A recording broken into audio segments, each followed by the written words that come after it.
नमस्कार दोस्तों। अब तक हमने सिंधु घाटी सभ्यता के बारे में चर्चा की और आर्यों का कैसे आगमन हुआ उनके संबंध में चर्चा की। फिर उपनिषदों का क्या रोल है उनमें चर्चा हुई। अब बात करते हैं हम भौतिकवाद की। तो हमारा बहुत बड़ा दुर्भाग्य है कि हमने यूनान में, भारत में और दूसरे भागों में भी विश्व के प्राचीन साहित्य के एक बहुत बड़े हिस्से को खो दिया। यह शायद इसलिए हुआ कि इन ग्रंथों को आरंभ में ताड़ पत्रों पर या भोजपत्रों पर लिखा गया था। कागज पर लिखने का चलन बाद में हुआ। बहुत सी प्राचीन भारतीय पुस्तकें अब तक भारत में नहीं मिली और चीनी और तिब्बती भाषा में उनके अनुवाद मिल गए। जो पुस्तकें खो गई है उनमें भौतिकवाद पर लिखा गया पूरा साहित्य है, जिसकी रचना आरंभिक उपनिषदों के ठीक बाद हुई थी। यह साहित्य का हवाला अब सिर्फ उनकी आलोचनाओं में मिलता है या फिर भौतिकवादी सिद्धांतों के खंडन के विशद प्रयास में। फिर भी इस बात में कोई संदेह नहीं है कि भारत में सदियों तक भौतिकवादी दर्शन का प्रचलन रहा है और जनता उस समय उनका गहरा प्रभाव रहा। राजनीतिक और आर्थिक संगठन पर ईसा पूर्व 4वीं शताब्दी में रचित कौटिल्य के प्रसिद्ध रचना अर्थशास्त्र में इसका उल्लेख भारत के प्रमुख दार्शनिक सिद्धांत के रूप में किया गया। भारत में भौतिकवाद के बहुत से साहित्य की पुरोहितों और धर्म के पुराणपंथी स्वरूप में विश्वास करने वाले लोगों ने बाद में नष्ट कर दिया। भौतिकवादियों ने विचार, धर्म और ब्रह्म ज्ञान के अधिकारियों और स्वार्थ से प्रेरित विचारों का विरोध किया। उन्होंने वेदों, पुरोहिताई और परंपरा प्राप्त विश्वासों पर विचार करते हुए यह घोषणा की कि विश्वास को स्वतंत्र होना चाहिए और पहले से मान ली गई बातों या अतीत के प्रमाणों पर निर्भर नहीं रहना चाहिए। उन्होंने इस तरह के जादू टोने और अंधविश्वास की घोर निंदा की। उनका सामान्य रुख अनेक दृष्टियों से आधुनिक भौतिकवादी दृष्टिकोण जैसा था। वे अपने आप को अतीत की बेड़ियों और बोझ से मुक्त करना चाहते थे, उन तमाम बातों से जो प्रत्यक्ष दिखाई नहीं देता। साथ ही काल्पनिक देवताओं की पूजा से भी। उनके अनुसार वास्तविक अस्तित्व केवल विभिन्न रूपों में वर्तमान पदार्थ का और इस संसार का ही माना जा सकता है। इसके अलावा न कोई संसार है, न स्वर्ग और न नरक, और न ही शरीर से अलग कोई आत्मा। मन एवं बुद्धि और बाकी सब चीज़ों का विकास बुनियादी तत्वों से हुआ। नैतिक नियम मनुष्य के द्वारा बनाई गई रूढ़ियों मात्र है। महाकाव्य, इतिहास, परंपरा और मिथ्या के बारे में जानते हैं तो प्राचीन भारत के दो महाकाव्य रामायण और महाभारत को रूप ग्रहण करने में शायद सदियां लगी होगी, लेकिन बाद में टुकड़े जोड़े जाते रहे। इन ग्रंथों में भारतीय आर्यों के आरंभ के समय का वृतांत है, उनकी विजयों का और उस समय के गृह युद्धों का, जब वे अपना विस्तार कर रहे थे और अपनी स्थिति मजबूत कर रहे थे। मुझे इनके अलावा कहीं भी किन्हीं ऐसी पुस्तकों की जानकारी नहीं है जिन्होंने आम जनता के मन पर लगातार इतना व्यापक प्रभाव डाला हो। इतने प्राचीन समय में रची जाने के बावजूद भारतीयों के जीवन पर आज भी इनका जीवंत प्रभाव दिखाई पड़ता है। ये दोनों ग्रंथ भारतीय जीवन का अंग बन गए। इनमें हमें सांस्कृतिक विकास की विभिन्न श्रेणियों के लिए ठेठ भारतीय ढंग से एक साथ सामग्री उपलब्ध है, अर्थात उच्चतम बुद्धिजीवी से लेकर साधारण अनपढ़ और अशिक्षित देहाती तक के लिए। इनके द्वारा हमें प्राचीन भारतीयों का वह रहस्य कुछ कुछ समझ में आता है जिससे वे अनेक रूपों में विभाजित और जात पात की ऊंच नीच में बटे समाज को एकजुट रखते थे, उनके मतभेदों को सुलझाते थे और उन्होंने लोगों में एकता का ऐसा नजरिया पैदा करने का प्रयत्न किया जो हर तरह के भेदभाव पर छा गया और बराबर बना रहा। भारतीय पुराकथाएं महाकाव्यों तक सीमित नहीं हैं, उनका इतिहास वैदिक काल तक जाता रहा और वे अनेक रूप आकारों में संस्कृत साहित्य में प्रकट होती रही। कवियों और नाटककारों ने इनका पूरा लाभ उठाते हुए अपनी कथाओं और सुंदर कल्पनाओं की रचनाओं और इनके आधार पर किए। अधिकांश पुराकथाएं और प्रचलित कहानियां वीर गाथात्मक हैं। इनमें सत्य पर अड़े रहने और वचन के पालन का उपदेश दिया गया, चाहे परिणाम कुछ भी हो। साथ ही इनमें जीवन पर्यंत और मरणोपरांत भी वफादारी, साहस और लोकहित के लिए सदाचार और बलिदान की शिक्षा दी गई। कभी ये कहानियाँ पूर्णतः काल्पनिक होती है, अन्यथा इनमें तथ्य और कल्पना आपस में इस प्रकार गुथे रहते हैं कि उन्हें अलग नहीं किया जा सकता और यह सम्मिश्रण काल्पनिक इतिहास का रूप ग्रहण कर लेता है। जो हमें यह भले ही न बता सके कि निश्चित रूप से क्या घटित हुआ, पर ऐसी बात की सूचना देता है जिसके घटित होने पर लोग विश्वास करते हैं। ये घटनाएं वास्तविक हो या काल्पनिक, जीवन में इनकी स्थिति जीवंत तत्वों की ही की हो जाती थी, जो उन्हें रोजमर्रा की जिंदगी की एक ग्रस्तता और कुरूपता से खींचकर उच्चतर क्षेत्रों की ओर ले जाती। यूनानियों, चीनियों, अरबवासियों की तरह प्राचीन काल में भारतीय इतिहासकार नहीं थे। इसी कारण हमारे लिए आज तिथियां निश्चित करना या सही कालक्रम निर्धारित करना कठिन हो गया है।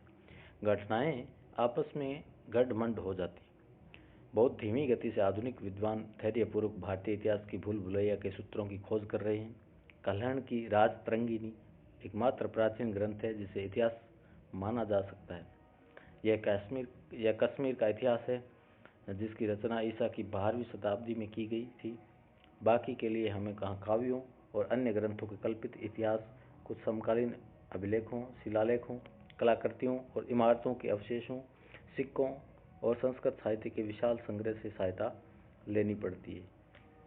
इसके साथ ही विदेशी यात्रियों के सफरनामों से भी सफलता मिलती है, विशेष रूप से यूनानियों और चीनियों के और कुछ बाद में आने वाले अरबों के विवरणों से। ऐतिहासिक बोध के इस अभाव का जनता पर प्रभाव नहीं पड़ा।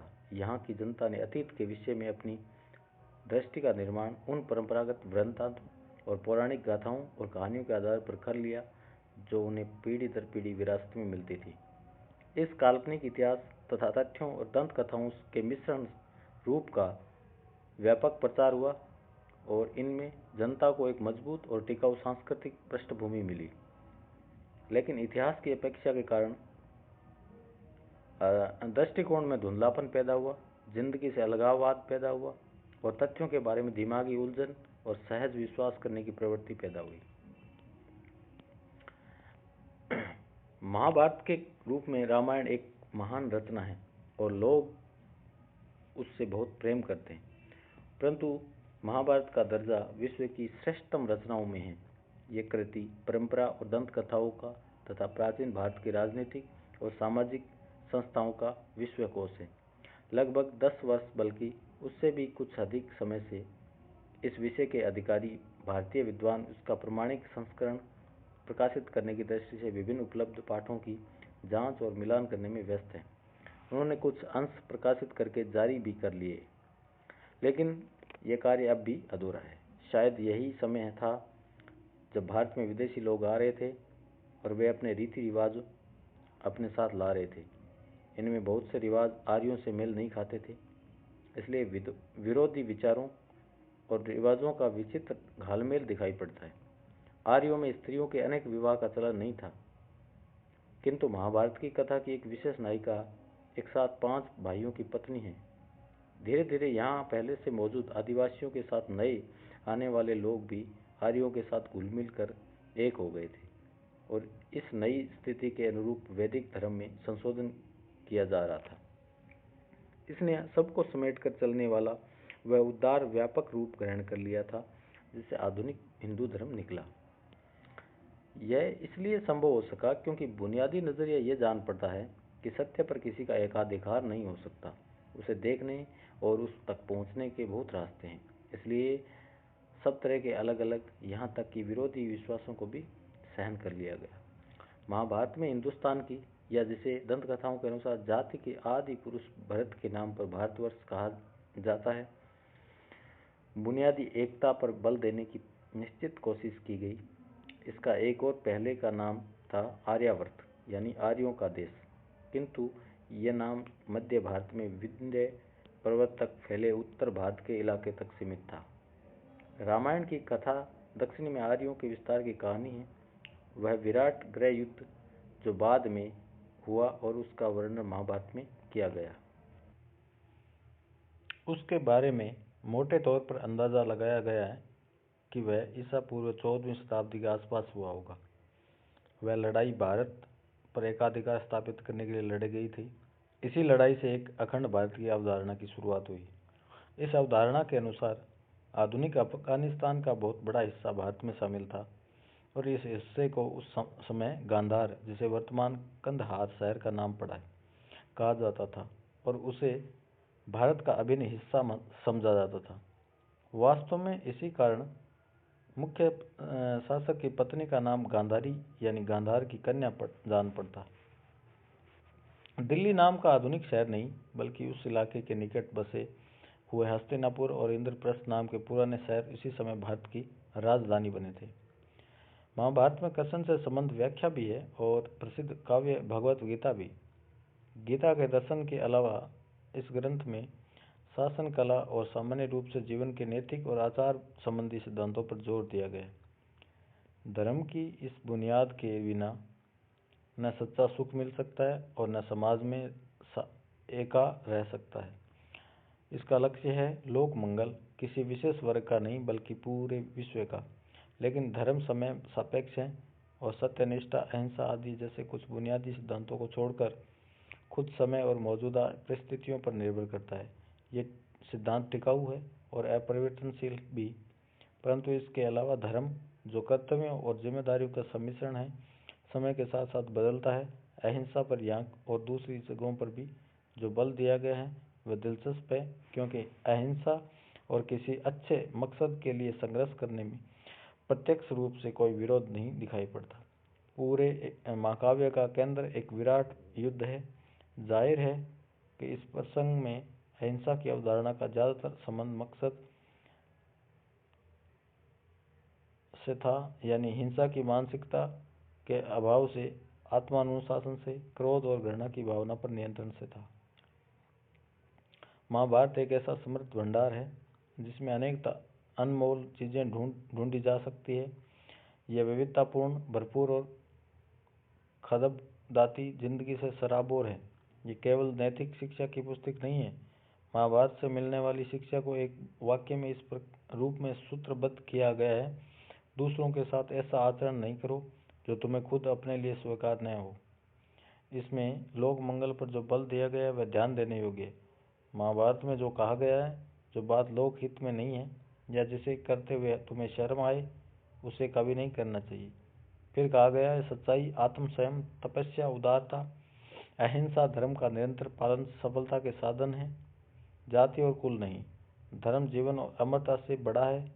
सच्चे आनंद के लिए सुख भोगना आवश्यक है। सच्चे आनंद के लिए दुख भोगना आवश्यक है। धन के पीछे दौड़ने वाले पर व्यंग्य किया गया है। रेशम का कीड़ा अपने धन के बोझ से ही मरता है। और अंत में एक जीवित और विकासशील जनता के लिए आदेश है: असंतोष प्रगति का प्रेरक है। अब नेक्स्ट वीडियो में बाकी चर्चा करेंगे। धन्यवाद।